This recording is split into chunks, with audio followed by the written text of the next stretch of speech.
इस कार्यक्रम के पुण्यार्चक हैं विजय, जितेंद्र, नितिन, नवीन, वृषभ, आगम, हर्ष, वीर, युग, लाभ पाटनी, विजय टायर्स, औरंगाबाद, महाराष्ट्र।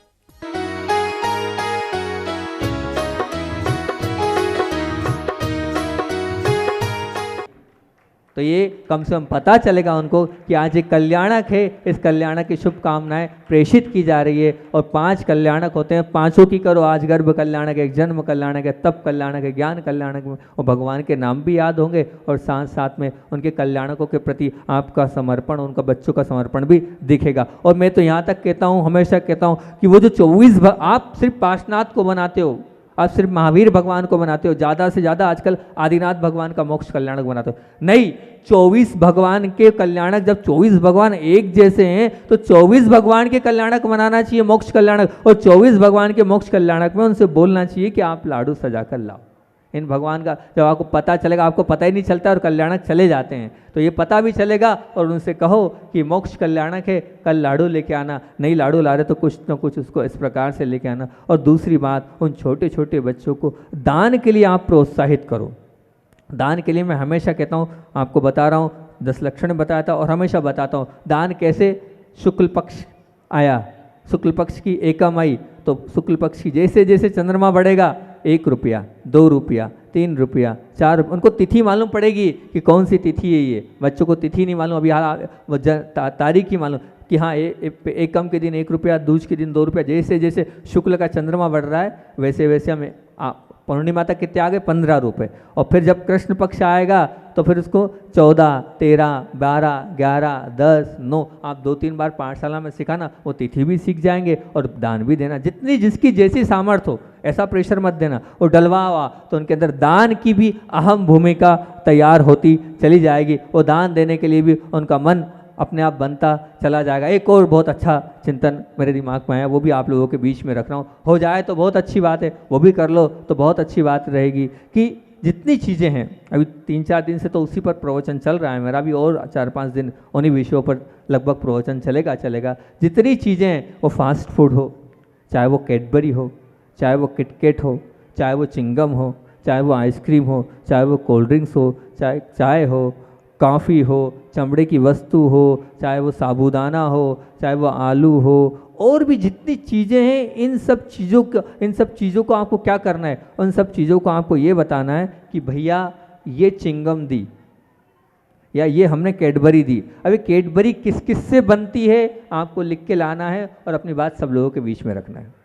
आप उससे पूछो और उससे दिखवाओ कि कैडबरी काय से बनती है, किटकेट काय से बनती है, ढूंढो, गूगल पे ढूंढो। हमें पुस्तकें दे रहे हैं आपको, ये हम दे रहे हैं, इसमें से पढ़ लो और जानकारी निकालो, क्या इससे फ़ायदे हैं, क्या वो क्या कहलाता है आपका, मतलब यानी कि कोल्ड ड्रिंक्स क्या कहलाता है, काय से बनती है, क्या नुकसान है, क्या फ़ायदे। वो जब बच्चे स्वयं देखेंगे, स्वयं ढूंढेंगे तो अपने आप में जागृत होंगे कि भाई ये एक बालक को एक बार का आपका, फिर अगली बार का दूसरा, फिर अगली बार का तीसरा, ये जितनी भी चीज़ें छोड़ने योग्य, आप नहीं कहो छोड़ो, आप कहोगे तो वो नहीं छोड़ेंगे। आप उनको प्रतियोगिता इस प्रकार से कराओगे तो निश्चित तौर से उनका मन बनेगा और वो चीज़ें अपने आप छूटती चले जाएगी। क्योंकि मन का खुद का जो मोटिवेशन होता है ना, वो जो खुद का मोटिवेशन होता है, उससे बच्चा और वो बालक बहुत जल्दी सुधरता है, हमारे कहने से नहीं सुधरेगा। तो आप ये वाली चीज़, 3-4 चीज़ें जो नई हमारे मन में और आई थी, वो आपको बता दी। क्या क्या 4-5 चीज़ें बताइएगी कि कम से कम 7 तत्व नाम अलग अलग उनका करो, हर रविवार उनका दीक्षा होना चाहिए।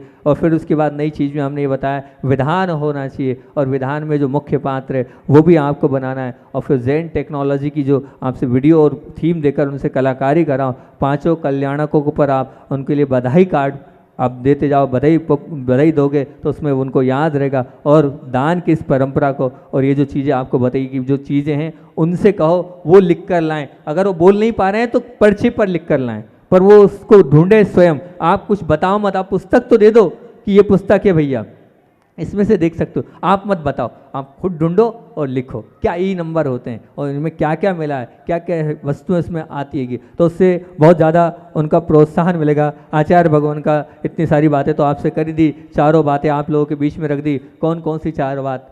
पाठशाला का पा कह रहा है, पावन और पवित्र बनाने की प्रयोगशाला है पाठशाला। ठ कह रहा है ठहराओ और, बोलो तो सही, बदलाव लाने की प्रयोगशाला है पाठशाला। और सा कह रहा है शांति और शालीनता दिलाने की प्रयोगशाला है। और ला कह रहा है लाजवाब और उत्कृष्टता से मिलाने की प्रयोगशाला है पाठशाला। आचार्य भगवान का संस्मरण सुनाकर अपनी बात को विराम दूंगा। बहुत बचपन की कहानी चल रही है, तो बचपन ही हमारा आचार्य श्री का चल रहा है और बचपन की बात बता रहे हैं कि ये पूज्य आचार्य भगवान के बड़े भ्राता महावीर जी के माध्यम से जो बात पता चली, क्योंकि हम तो थे नहीं। आप बोलोगे महाराज जी आपको कैसे पता, तो जो उनके बड़े भैया महावीर जी है उन्होंने जो बताया वो आपके बीच में रख रहा हूँ कि वो किस प्रकार से पाठशाला की बात चली। संस्कार जो होते हैं वो घर से ही प्रारंभ होते हैं और वास्तविकता में वो वसीयत तो घर से ही पाठशाला में मिलती हैगी। तो उन्होंने ये कहा, बोले हमारे माता पिता बहुत धार्मिक थे और हमारे दादाजी भी बहुत धार्मिक थे। और धार्मिक तो थे, हमारे यहाँ स्वाध्याय की परंपरा थी और स्वाध्याय में जो है ग्रंथ तो हिंदी के हुआ करते थे, लेकिन उस हिंदी हमारे पिताजी मैंने मल्लप्पा जी को आती थी, वो उस ग्रंथ को पढ़ते थे और उसको कन्नड़ में बहुत अच्छे से विजुलाइज करके हमको सब समझाते थे। तो हम सब भी पढ़ते थे और पूरे बच्चे आकर पढ़ते थे। उसके कारण हमारे घर में एक अलग संस्कार था और सब उस समय को कभी छोड़ते नहीं थे। सब लोग वो इतनी बजे स्वाध्याय होना सब उसमें आ जाते थे। अब एक बार क्या हुआ, हमने पिताजी से बोला मेला लगने वाला है, तो अब मेला लगने वाला है तो पिताजी से कहा कि मेले के लिए पैसे दे दो। तो पिताजी ने क्या कहा, पिताजी को वो अन्ना जी बोलते थे, तो अन्ना जी ने कहा बोले हाँ पैसे हम देने को तैयार हैं, कोई बाधा नहीं है, लेकिन आपको सहस्रनाम और भक्तामर याद करके बताना पड़ेगा। तो बोले सहस्रनाम और भक्तामर इतना बड़ा, बोले हाँ याद करके बता। आता ही नहीं है, हम शुद्ध कराते हैं। और शुद्ध उच्चारण प्रारंभ हुआ और अन्ना जी उच्चारण करा रहे हैं और जो थे सबके आजू बाजू वाले बच्चे भी सहस्रनाम और भक्तामर। अब आचार्य श्री जी ने जितना याद होता था 12 या 13 वर्ष की उम्र में, वो जितना पढ़ाते थे उतना अगले दिन सुनाते थे, जितना पढ़ाते थे अगले दिन उतना सुनाते थे। ऐसा चलता रहा। अब जब ये प्रतियोगिता हुई और बाद में जब इनाम की बारी आई तो निश्चित तौर से जो मेहनती होता है उसको तो इनाम मिलना ही चाहिए। और आचार्य भगवान को 13-14 वर्ष की उम्र में 5 रुपये की बख्शिश, आप लोग बख्शिश बोलते हैं, समझते हैं ना बख्शिश क्या होती है?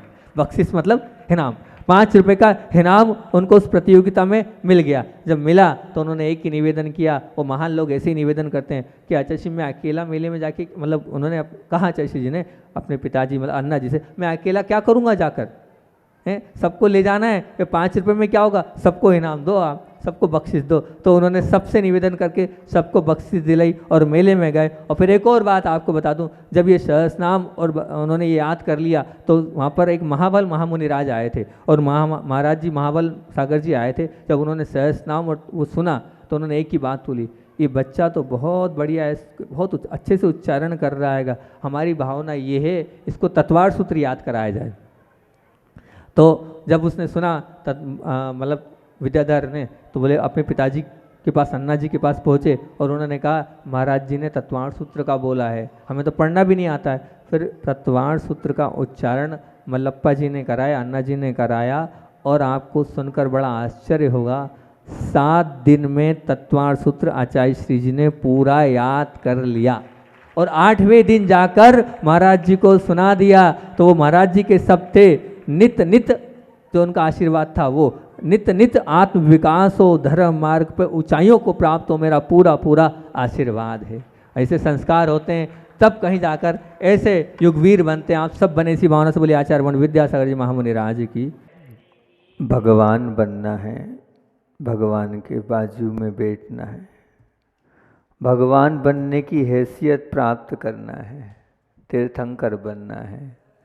उस पर अपनी काफ़ी लंबे समय से चर्चा चल रही हैगी और उस चर्चा में हमने 7-8 बिंदु आपके बीच में रखे थे। तीर्थंकर बनना है तो हिंसा का तांडव हटाना होगा। सब शब्द अलग अलग हैं, आप याद नहीं रख रहे हो। तीर्थंकर बनना है तो झूठ का वमन करना होगा। तीर्थंकर बनना है तो चोरी का दामन छोड़ना होगा। तीर्थंकर बनना है तो कुशील का जाल तोड़ना होगा। तीर्थंकर बनना है तो परिग्रह का आग्रह छोड़ना होगा। तीर्थंकर बनना है तो जीवन को निर्दोष बनाना होगा। तीर्थंकर बनना है तो शील, सप्तशील की ओर मुड़ना होगा। तीर्थंकर बनना है तो अष्ट प्रवचन मातृका की ओर झुकना होगा। और अभी पहली ही बात अपनी चल रही हिंसा का जो तांडव है उस पर बात करी थी, और उस पर हमने आप लोगों के बीच में द्विदल की बात करी थी। विचार करना, वो जो बेसन और बेसन कह लो आप, जो दाल के माध्यम से, दही के माध्यम से जब वो बनता है और बनते ही जब वो जिह्वा पर जाता है, जिह्वा पर जैसे ही जाता है असंख्यात जीवों की उत्पत्ति उससे हो जाती है और आप खाए जा रहे हैं, खाए जा रहे हैं। विचार तो करना, सीधे सीधे मांस का पिंड आप उस द्विदल के माध्यम से अपने भोजन में ले रहे हैं, और जो बाजार का दही है वो तो यूं ही ऑलरेडी शुद्ध है ही नहीं, इसकी बात करी थी। फिर आप लोगों से बात करी थी मैंने साबूदाने की, वो साबूदाना कैसा बनता है उसका पूरा बताया। शक्करकंद को गलाया जाता है, उबाला जाता है और महीनों तक बड़े बड़े गड्ढों में उसको रखा जाता है। फिर उसके बाद क्या होता है तो उसमें असंख्यात कीड़ों की उत्पत्ति हो जाती है और वो सड़ जाता है और फिर उसे बाहर निकाला जाता है। वो असंख्यात कीड़े मर जाते हैं, फिर उसे उसको रौंदा जाता है। रौंदने के बाद फिर उसको मशीनों में डालकर, पाउडर डालकर सफ़ेद जग आपके सामने आ जाता है और आप बड़े अच्छे से खा रहे हैं।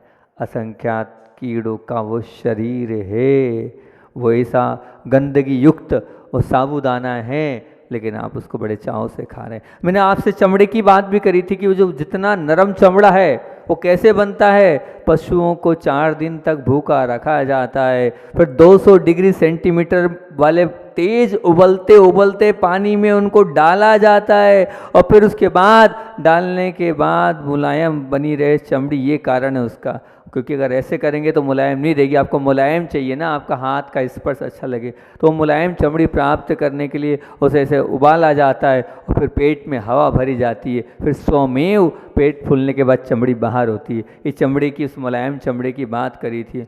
और अब आगे आपसे बात कर रहा हूँ वो रेशम, किस प्रकार से वो रेशम बनता है, क्या उसकी हकीकत है, क्या है वो रेशम, क्या कहलाता है। रेशम के उत्पादन में जो रिसर्च वर्क हुई है, जो गणना आई है, बोले लाखों कीड़ों को खोलते हुए गर्म पानी में डाला जाता है। लाखों कीड़ों को एक साथ, बिल्कुल हम खुद भी देख के आए, जब ब्रह्मचर्य अवस्था में थे तो उस तरफ दक्षिण की तरफ गए थे, वहाँ देख के आए। लाखों कीड़ों को खोलते हुए गर्म पानी में डाला जाता है और फिर उसे उबाला जाता है। उबालते जाते हैं, उबालते जाते हैं, उबाल उसके चीथड़े चीथड़े उसके कीड़े के हो जाते हैं। और आपकी एक रेशमी साड़ी में कितने कीड़े लगते होंगे, आपने कभी सोचा, विचार किया?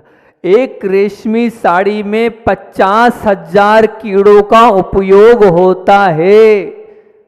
जैसे आप हो वैसे भी तो एक कीड़े का जीव है।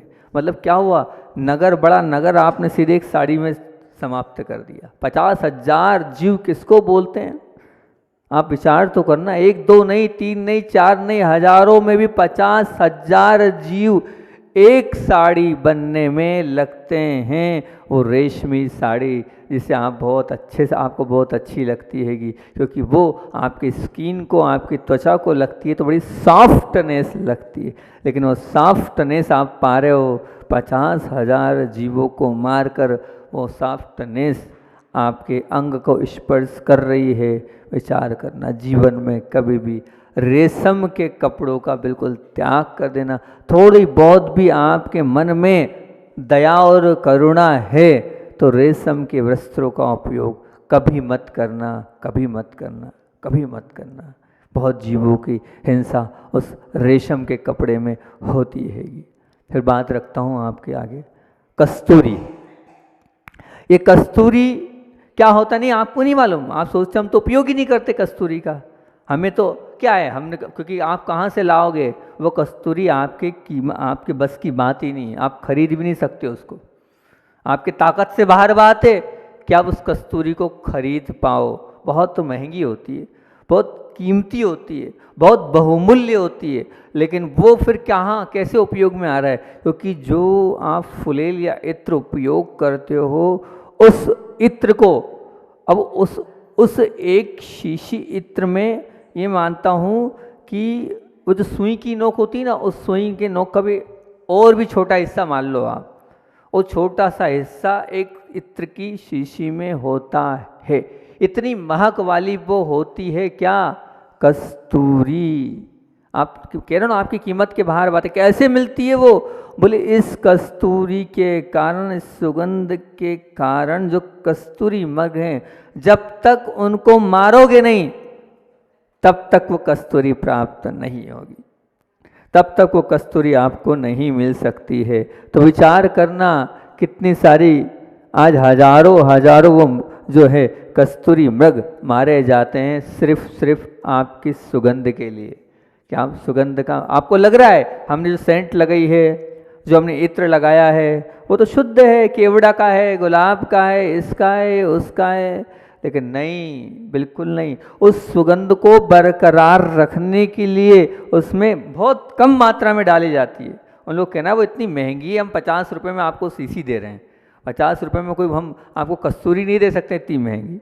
उसमें सुई की नोक का कोण इतना सा डाल देंगे, उतने में बस वो रहता है। तो जो लोग इत्र का प्रयोग करते हैं उन्हें बहुत विचार करना चाहिए, बहुत सोचना चाहिए, बहुत समझना चाहिए कि हम क्या उपयोग कर रहे हैं, क्या होगा उस सुगंध से। और वो लगा भी लेते हो तो कौन सी सुगंध पूरे समय तक रहती है, कब तक रहती है? लगाते ही वो सुगंध दुर्गंध में बदल जाती है। शरीर ही इतना अपवित्र है, इसमें जो डालोगे वो अपवित्र हो जाता है। और वैसे भी वो तो क्या है, वो तो एक शरीर का अंग है। कस्तूरी मृग वो क्या है? वो नाभि से निकलता है, हिरण की नाभि के अंदर रहता है, और वो भी सब हिरणों में नहीं रहता है। तो वो कस्तूरी मृग भी जो है बहुमूल्य है, और वो बहुमूल्य कस्तूरी मृग के लिए न जाने कितने उन कस्तूरी मृगों को मारा जाता होगा। जो क्योंकि आप ये नहीं कह सकते कि इसमें हैं और इसमें नहीं है। इसकी व्याख्या ना तो आपके पास है और ना आप उसकी व्याख्या कर सकते हो। तो अगर आप उपयोग करते हैं तो ये मान के चलना अभी आप हिंसा के तांडव के साथ रचे पचे हुए हैं और आप उसी के साथ रहते हैं। बहुत सारे लोग ऐसे बोलते हैं, हेतु क्या देते हैं पता है? जो लोग सेंट या स्प्रे लगाते हैं तो वो ये बोलते हैं हमसे, महाराज जी ऐसा है कि हम लोग बस ट्रेन में यात्रा करते हैं, तो बस ट्रेन में यात्रा करते हैं तो सब ऐसे ऐसे लोगों के बीच में हमको वहाँ खड़े रहना पड़ता है। हम उनकी सुगंध को जो है, उनकी सुगंध नहीं, उनकी दुर्गंध को जो है हमारी नाक में आती है तो हमें घबराहट होती है। उस घबराहट के कारण हमें सब करना पड़ता है। कहाँ चला गया तुम्हारा निर्विचिकित्सा अंग? अगर थोड़ी बहुत भी घबराहट दूसरे के शरीर से आ रही तो आप तो मिथ्या दृष्टि हो, सम्यक दृष्टि कहलाए ही नहीं। निर्विचिकित्सा अंग तो यही कहता है, क्या कहता है कि दूसरों को देख के आपके अंदर थोड़ी बहुत भी गलानी नहीं आनी चाहिए। अगर गलानी आ रही है तो अभी आप सम्यक दृष्टि नहीं हैं। अगर इस हेतु से आप लगा रहे हैं कि ट्रेन में जाना है, बस में जाना है, इस अपेक्षा से आप लगा रहे हैं तो आप मिथ्या दृष्टि जीव हैं, आप मिथ्या दृष्टि हैं, ये भाव। और आप दिखावे के लिए लगा रहे हो, अपनी प्रस्तुति के लिए लगा रहे हो तो खुली बात है, दिखावा तो सीधे सीधे झूठा प्रदर्शन, और झूठा प्रदर्शन तो सीधे सीधे त्रियंश आयु के बंध का कारण है। मिल गई अभी मनुष्य पर्याय। आने वाले समय में मनुष्य पर्याय आपको नहीं मिलेगी।